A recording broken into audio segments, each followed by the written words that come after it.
امام حسین رضی اللہ تعالیٰ عنہ کہ وہ والد گرامی ہے، اور امام حسین پر جتنا فیضان ہے وہ سارا مولا علی شیر خدا کا ہے۔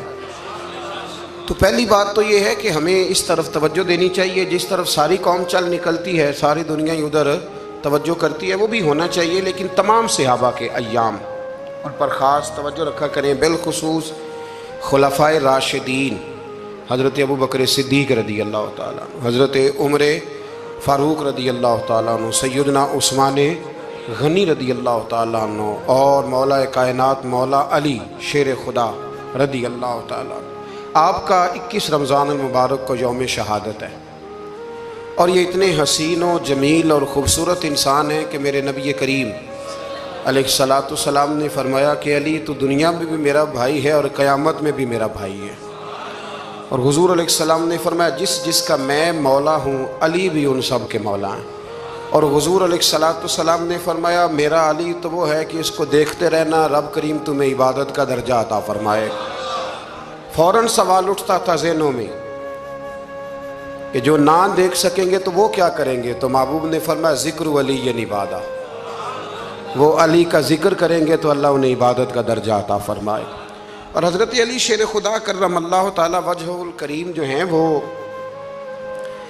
اپنی سیرت کے لحاظ سے، اپنے علم کے لحاظ سے، اپنے تقوی کے لحاظ سے، اپنی پرہیزگاری کے لحاظ سے، عدل و انصاف کے لحاظ سے، کچھ لوگوں کے فضائل بڑے ہوتے ہیں پر وہ ذاتی طور پر کوئی سیرت نہیں دکھا پاتے۔ حضرت مولا علی شیر خدا کے فضائل بھی بڑے ہیں، اور ان کی سیرت میں اللہ نے کمالات بھی بڑے ہی رکھے ہیں۔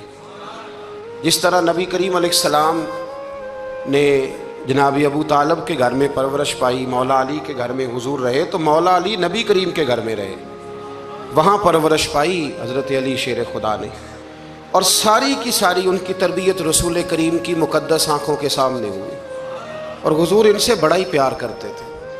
یہ نبی کریم کے بڑے محبوب ہیں، اور اتنے فضائل کتب احادیث میں، اس میں کوئی شک نہیں کہ فضیلت کے لحاظ سے پہلا درجہ حضرت ابوبکر صدیق کا ہی ہے، دوسرا حضرت عمر فاروق کا ہی ہے، تیسرا حضرت عثمان غنی کا ہی ہے، لیکن اس میں بھی کوئی شک نہیں کہ کتب احادیث میں کسی کی فضیلت کی اتنی حدیثیں ہیں ہی نہیں جتنی مولا علی شیر خدا کی فضیلت کی حدیثیں، اتنی کہیں نہیں۔ اور تمام صحابہ کے یہ مشیر تھے، تمام لوگ ان سے محبت کرتے تھے، بلکہ حضرت عمر فاروق تو فرمایا کرتے تھے اگر علی ہمارے درمیان نہ ہو تو ہم تو ہلاک ہی ہو جائیں۔ اتنی اللہ کریم نے انہیں عظمت عطا فرمائی، اور ساری زندگی انہوں نے جد و جہد میں گزاری، ساری زندگی۔ حضرت ابوبکر نے بھی خلافت کی، وہ بھی بڑی مشکل تھی، لیکن حالات سنبھل گئے۔ حضرت عمر نے بھی خلافت کی، حضرت عثمان غنی نے بھی کی، لیکن مولا علی شیر خدا کی جو خلافت تھی وہ بھی بڑی آزمائش والی تھی۔ مسلمانوں کے اندرونی معاملات کو بھی دیکھنا، بیرونی محاذوں پہ بھی لڑنا، بڑی جد و جہد کی حضرت علی شیر خدا نے۔ ایک بات سب سے پہلے آج ہم نے یہ یاد رکھنی ہے کہ حضور نے فرمایا ہے کہ علی کی محبت ایمان ہے، اور علی کا بغض نفاق ہے۔ اب محبت ایمان ہے تو کیسے پتہ چلے گا ہمیں حضرت علی سے محبت ہے؟ کیسے پتہ چلے گا؟ محبت کا اظہار کریں گے تو پتہ چلے گا محبت ہے، ہمارا لب و لہجہ بتائے گا کہ ہمیں حضرت علی سے محبت ہے، ہم کبھی ان کے تذکرے پہ خوش ہوں گے تو پتہ چلے گا کہ ہمیں مولا علی سے محبت ہے، ہم کبھی ان کا ذکر کی محفل سے جائیں گے تو پتہ چلے گا ہمیں حضرت علی سے محبت ہے، کبھی ان کا کوئی قول، کبھی ان کا کوئی ارشاد، کبھی ان کی کوئی بات ہمارے سامنے آئے، پھر ہمیں پتہ چلے گا کہ ہمیں مولا علی شیر خدا سے محبت ہے۔ حضرت علی المرتضیٰ کی محبت ایمان ہے۔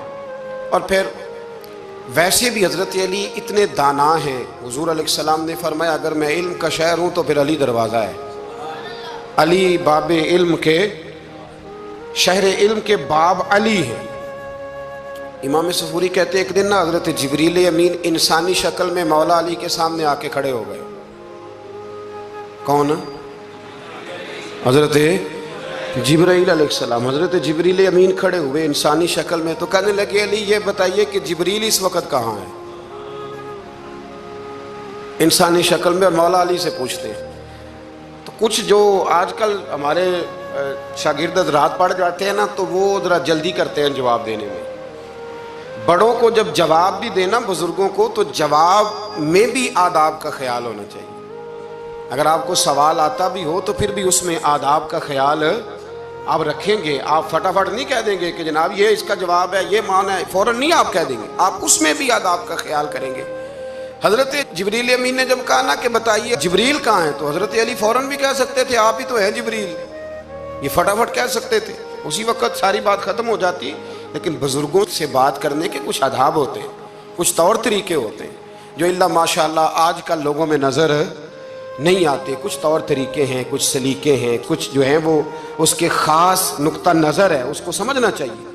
حضرت مولا علی شیر خدا رضی اللہ تعالیٰ عنہ سے جب پوچھا نا کہ جبریل امین کہاں ہیں اس وقت، تو حضرت علی نے پہلے اوپر دیکھا، پھر نیچے دیکھا، پھر دائیں دیکھا، پھر بائیں دیکھا، پھر آگے دیکھا، پھر پیچھے دیکھا. جواب فٹافٹ تیار تھا کہ آپ ہی تو ہیں، لیکن ایسے جواب نہیں دیا. فرمانے لگے جناب نہ تو اس وقت حضرت جبریل مشرق میں ہیں، نہ مغرب میں ہیں، نہ شمال میں ہیں، نہ جنوب میں ہیں، نہ 7 زمینوں میں ہیں، نہ آسمانوں میں ہیں. پھر بھی یہ نہیں کہا کہ آپ جبریل ہیں. فرمانے لگے بھئی زمینوں آسمانوں مشارق مغارب میں تو کوئی نہیں، تو یا آپ جبریل ہیں یا میں جبریل ہوں، دونوں میں سے ایک ہے. تو حضرت جبریل امین مسکرائے، فرمانے لگے نہیں آپ تو علی ہیں، جبریل تو میں ہی ہوں، آپ علی. دیکھیں نا بہت سارے لوگ سوال کا جواب دیتے ہیں پر وہ آداب کو ملحوظ خاطر نہیں رکھتے. نبی پاک علیہ السلام نے ایک دن نماز 4 رکعتوں کی تھی تو حضور نے 2 پہ سلام پھیر دیا. تو صحابہ سے پوچھا میں نے کتنی پڑھی ہے؟ عرض کرنے لگے یا رسول اللہ زیادہ پتہ تو آپ کو ہی ہے پر ہمیں لگتا ہے کہ آپ نے 2 پڑھائی ہے. یہاں ایسے کرتا ہے کوئی؟ سوال ہی نہیں پیدا ہوتا. یعنی 1 منٹ سے پہلے امام غزالی ایک درویش کے مرید ہو گئے تھے تو بہت بڑے عالم تھے. آپ کو پتہ ہے عالم آدمی کا مرید ہونا اللہ ہی خیر کرے کسی کرامت سے کم نہیں ہوتا، بڑا مشکل ہوتا ہے. وہ کسی کی غلامی کرے وہ بڑا مشکل ہوتا ہے، مطلب کٹھن ماحول ہوتا ہے. تو امام غزالی بیعت ہو گئے تو مرشد نے پہلا وظیفہ یہ بتایا کہ کسی پر اپنے علم کا اظہار نہ کرنا. اپنے علم کا اظہار آپ اس کو آسان وظیفہ سمجھتے ہیں؟ یعنی علم ہو بھی تو بندہ اظہار نہ کرے، بد ہضمی ہو جاتی ہے، نیند نہیں آتی. 2-4 لفظ جو بندہ پڑھ کے آتا ہے نا اس کو تو نیند نہیں آتی کہ میں پڑھا لکھا ہوں تو میں بتاؤں نا. تو حضرت علی شیر خدا کرم اللہ تعالیٰ وجہ الکریم کے وہ آداب سے مجھے یہ بات یاد آئی کہ امام غزالی کے شیخ نے کہا علم کا اظہار نہ کرنا یہ پہلا وظیفہ ہے. شیخ شہاب الدین سہروردی کہتے ہیں مجھے میرے ماموں حضور غوث پاک کے پاس لے گئے تھے تو جاتے ہوئے میرے رستے میں خیال آ رہا تھا میں الحمدللہ خود پڑھا لکھا ہوں.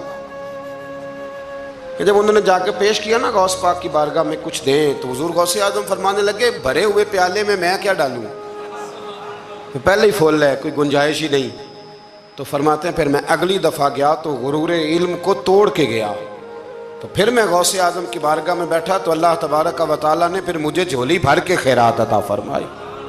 یاد رکھ. تو کہتے ہیں انہوں نے کہا کہ اظہار نہیں کرنا علم کا. تو بس ایک دن بیٹھے بیٹھے نا ایک بندہ مسئلہ پوچھنے آیا، انہوں نے بزرگوں سے مسئلہ پوچھا، میرے مرشد سے. امام غزالی کہتے ہیں میرے پیر سے مسئلہ پوچھا تو وہ کہنے لگے بھئی مجھے نہیں اس سوال کا جواب آتا. حضرت صاحب نے کہہ دیا مجھے نہیں آتا. کہتے میں قریب تھا، میں نے اس بندے کو بلایا، میں نے کہا مجھے آتا ہے جواب، میں بتاؤں؟ تو کہتے ہیں شیخ فرمانے لگے غزالی تیرا کیا خیال ہے مجھے نہیں تھا جواب آتا؟ یہ تو تجھے آزمانے کے لیے انکار، تیری ابھی میں نہیں نہ گئی تو کوئی نہیں میاں پھر ابھی تو رستے میں ہی رہے گا. فٹافٹ لوگ کہتے ہیں. ہم ایسی لاکھوں کتابیں قابل ضبطی سمجھتے جن کو پڑھ کے بیٹے باپ کو خبتی سمجھتے. ایک بات یہ کہ ان سے محبت کرنی ہے، دوسری بات یہ کہ ان کی سیرت. پہلی بات زندگی میں ادب بڑا کیا مولا علی شیر خدا، بڑا ادب کیا. حضرت علی کہتے ہیں میں نے نبی پاک سے ایک سوال پوچھنا تھا تو میں نے 14 دن انتظار کیا. یعنی سوال جو ذہن میں آ جائے تو نمبر پاس ہوتا ہے تو 14 منٹ انتظار ہوتا ہے، میں نے تو گھنٹے کا ہی نہیں. یعنی 14 منٹ بھی بندے انتظار، سوال ہی پیدا نہیں ہوتا. اور اگر پیر صاحب فون نہ ریسیو کریں تو وہ متکبر ہیں، اگر وہ فون نہ اٹھائیں تو پھر یہ ہے کہ اب دین کی بات کس سے پوچھیں جی ہم، پھر ہمارے پاس فلسفہ ہے. کہتے ہیں میں نے 14 دن انتظار کیا. کیا؟ مولا علی فرماتے میرے دل میں خیال تھا کہ کوئی اور آ جائے اور جو میں بات پوچھنا چاہتا ہوں وہ نبی پاک سے پوچھ لے.